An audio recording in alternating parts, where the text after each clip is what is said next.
Hello and welcome to Desert Rat Fiber Arts. I'm Desert Rat, but you can call me Lloyd. Okay, this should be part 2 of our rescuing an abandoned crazy quilt top. The last one, I had the top, I had taken it apart. I'd removed the blocks from it, removed all the sashing and cornerstones from it, and we had a pile of blocks, and several of them were in need of repair. I have repaired them. I did find one more that I just noticed this little hole here. So I've got one more little patch to do. That should be really easy. So if you remember on some of these, this one, let's see, where was it at? So we had like a little hole here that I just kind of did a zigzag stitch over to fill it in. This one here, this entire, like this side of it, if I remember it was this side here, had the seam had completely split on it. So I used a little bit of this stuff here called Glue Based It by Roxanne Glue Based It, temporary basting glue, and just kind of put a dab of it, a thin line of it, and just kind of glued it in place. And then I did a zigzag stitch, but I went along the entire seam of this, not just the area that was ripped out, because if I'm going to do it, I may as well do it all the way across. And then I took some interfacing, very thin interfacing, and just kind of ironed it on the back here in the area where the seam was split at, just to hold it in place, just to make sure that it would not come apart again. So that was pretty much all of those. This one here I think was the same way on this side here. You can see where I zigzagged across here. There's some interfacing going all the way across there to patch that one. See, what was this one here? Yeah, it was coming apart here, I think. Yeah, so I zigzagged that. That one I did not put any interfacing on because it really wasn't split that bad. There was enough there to sew it down. And again, this one I still need to patch. And there were a couple others. Alright, so if you remember what the blocks looked like before, they were all kind of wonky on the sides. They weren't even or anything like that. So I took and I measured the blocks, and I found, like if it had like a wave here, I'd find the shortest end here that was on the inside, and the same on this side, and I measured the distance across, and then I trimmed it flush on the sides, and we wound up with 14 inches across. And I did that to all the blocks, and I made sure that they could all be trimmed evenly at 14 inches across this way. And then I did the same thing horizontally, or vertically I should say. And at first I did 11 inches, and then I got to one block that was shorter. So then I had to go back and trim them all to 10.5 inches. So our finished block size now is 10.5 inches by 14 inches this way. So they're all evened up. I also noticed I starched the living heck out of these blocks before I did any of the sewing and any of the trimming. I used an entire can of the Faultless, I think it's called Heavy Finish. I just completely soaked the fabric in here and hung them up to dry, and then did the patchwork, ironed them flat, and then did the trimming to get them nice and crisp. We don't have any raggedy edges on them now, and so it should be fairly easy to piece these back together now.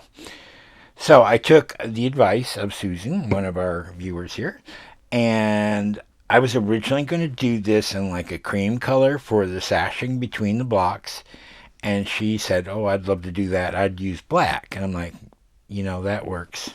Black is much better. So I bought some black fabric, and this is just that Walmart fabric that you can get, in the 1, 2, 3 yard pieces.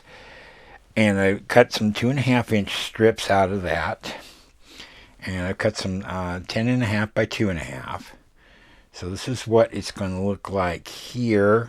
And if we do them on the outsides like that, and then I've got some, and then of course, you know, your next block is going to go on the side here like this. And so it'll be 4 by 6, so 4 across and 6 down, so we have 24 blocks in total. And then, let me see, I've got some longer strips here. Those are all my short ones. So then, of course, you'll have your strip across the top. And your strip across the bottom. Let me grab one of these. Like that. And that's going to frame this very nicely so we keep the original fabrics, the bright, and you know, some of these are muted, some are brighter than others, but we keep the original colorway here, and we just kind of accentuate it with the black so that it showcases the original design that this person, all the work that this person had put into this, instead of that ugly brown that they had for their sashing, and then the butter yellow cornerstones in here, which kind of distracted away from the beautiful work that they did in here. And I call it beautiful. Some of these are ugly fabrics, let's be honest, but I love what they did with it, and that was what makes it beautiful. All the hard work that they put into doing these tops, these pieces here, to me is beautiful. So I want to honor that and keep those as are. I'm just going to replace the sashing in the cornerstones and the borders.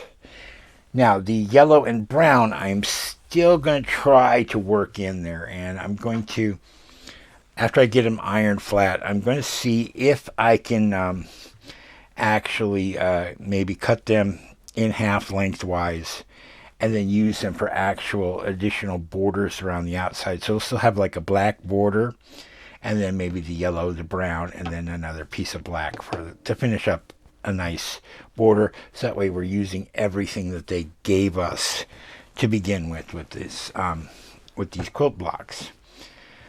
So I did a couple of things here. Now this bag here contains a couple of things.